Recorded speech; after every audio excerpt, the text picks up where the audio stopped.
আসসালামু আলাইকুম প্রিয় দর্শক, কেমন আছেন সবাই? শেখ এগ্রোর পক্ষ থেকে আপনাদের সবাইকে জানাই সাদর সম্ভাষণ। আসরের আজান হচ্ছে।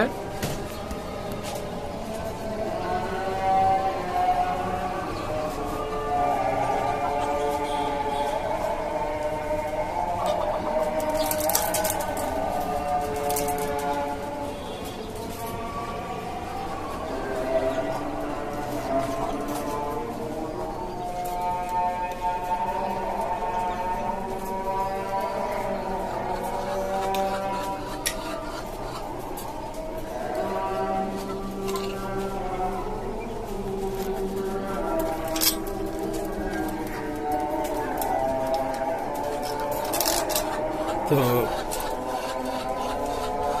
এই হচ্ছে আমার 5 তলা বাড়ির ছাদের উপর একটা রুম নিয়ে খাঁচা পদ্ধতিতে দেশি মুরগির খামার করেছে।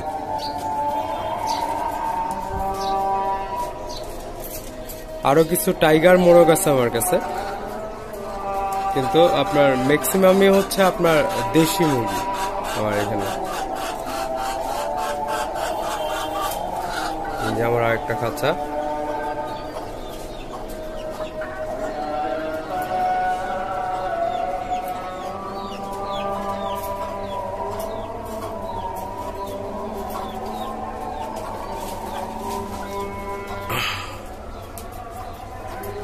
এই ফার্মি মোরগটা আপনার বাচ্চা ছিল, এটা বড় হয়েছে আল্লাহর রহমতে।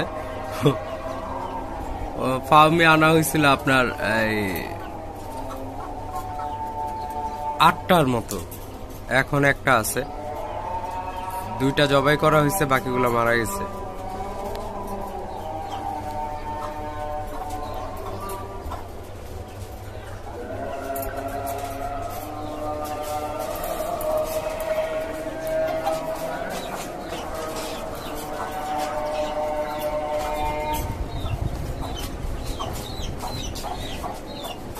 এই খাঁচায় আমার আরো কিছু 2টা বাচ্চা এখানে মুরগি আছে, ওরা ডিম পাড়তেছে। আজকে ডিম পেয়েছে, ওদের ডিম পেরেছে। বড় মুরগিটা ডিম পাড়তেছে, লালটা ডিম পাড়তেছে না, গ্যাপে আছে। এই যে আরো কয়েকটা মুরগি আছে, এগুলো আপনার নতুন এনেছি গত রবিবার দিন হাট থেকে।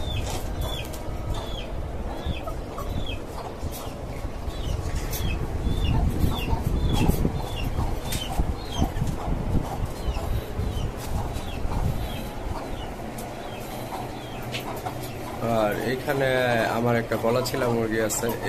যারা আমার পুরনো ভিডিও দেখেছেন তারা দেখছেন, ওর আপনার পুরো গায়ের পশম পড়ে গেছিল, একদম পশম ছাড়া মুরগি ছিল তখন। এখন আল্লাহর রহমতে ওষুধ টষুধ দেওয়ার পরে এখন এই অবস্থায় আছে, আল্লাহর রহমতে ভালো আছে, ডিম পাড়তেছে। আর ফার্স্টে ও ডিমও পারতো, আপনার নরম ডিম পারতো, ডিম গলে যেত।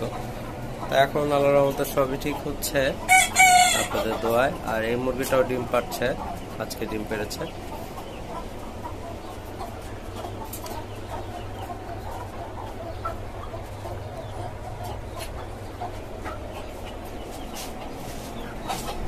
আর এখানে আমার আরো কিছু বাচ্চা ফুটেছে।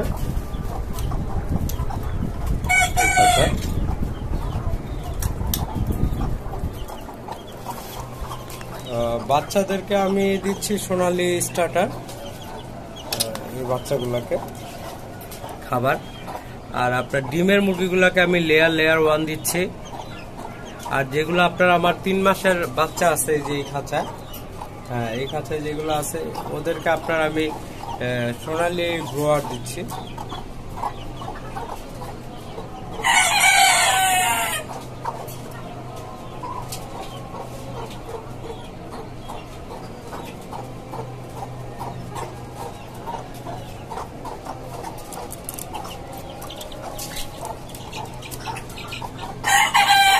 আর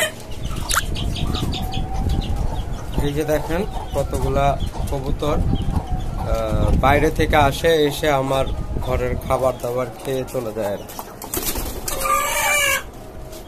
আমি চাইলে ধরে রাখতে পারি, কিন্তু এখন কবুতর মানুষের কবুতর ধরে রেখে কি লাভ। এই যে এই বাচ্চাগুলা আমার 1 মাস বয়স আছে এখন।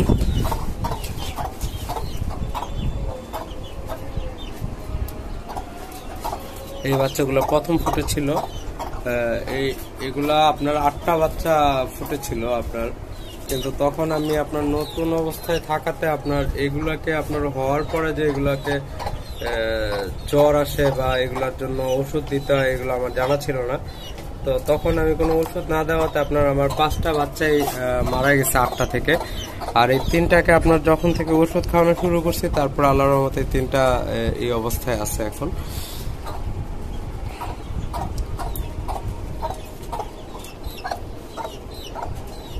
ওদেরকে আমি একটু বেশি জায়গা দিয়ে রাখছি, কারণ ওরা আমার খামারের প্রথম বাচ্চা, তো ওদেরকে একটু আলাদা করে একটু বেশি জায়গা দিয়ে রাখছি। আর এই কবুতরগুলা অনেক ডিস্টার্ব করতেছে, এগুলা তো এরকম আসলে এত সমস্যা, এগুলা অন্য কোনো জায়গা থেকে আসবে ঘুরে ফিরে, কোন রোগ বাগ নিয়ে আসে বলা যায় না। হাই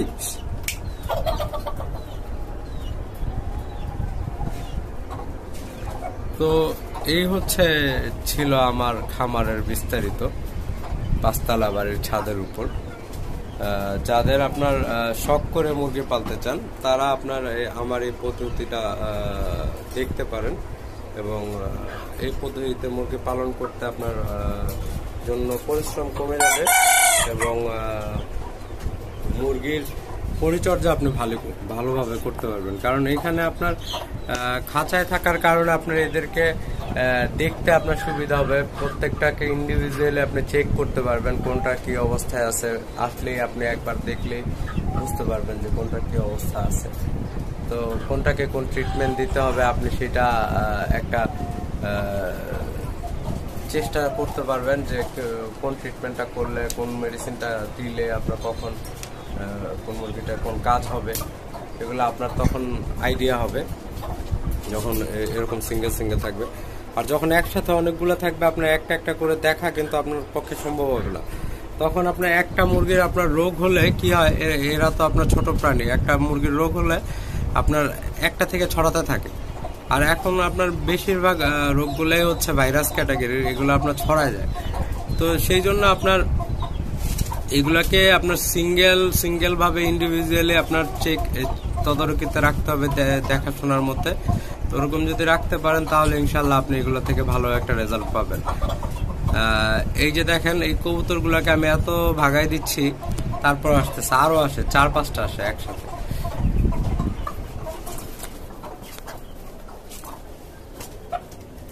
দেখেন এই 2টা, এই যে একটা, এই যে দেখেন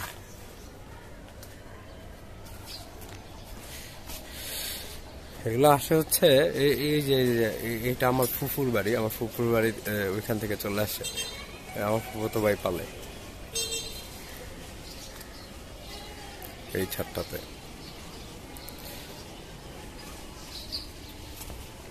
আর এই ছিল এই বাকি আমার এই খামার। তো এগুলার আপনার যা বলতেছিলাম যে এগুলার পরিচর্যাটা আপনি যদি ঠিকঠাক ভাবে করতে পারেন তাহলে এগুলো থেকে আপনি ইনশাল্লাহ একটা ভালো রেজাল্ট পাবেন। আর এই ছিল আজকের ভিডিওর বিস্তারিত। আর ভিডিও যদি ভালো লেগে থাকে অবশ্যই লাইক দিবেন, কমেন্টস করবেন এবং সাবস্ক্রাইব করবেন। আর আপনাদেরকে তো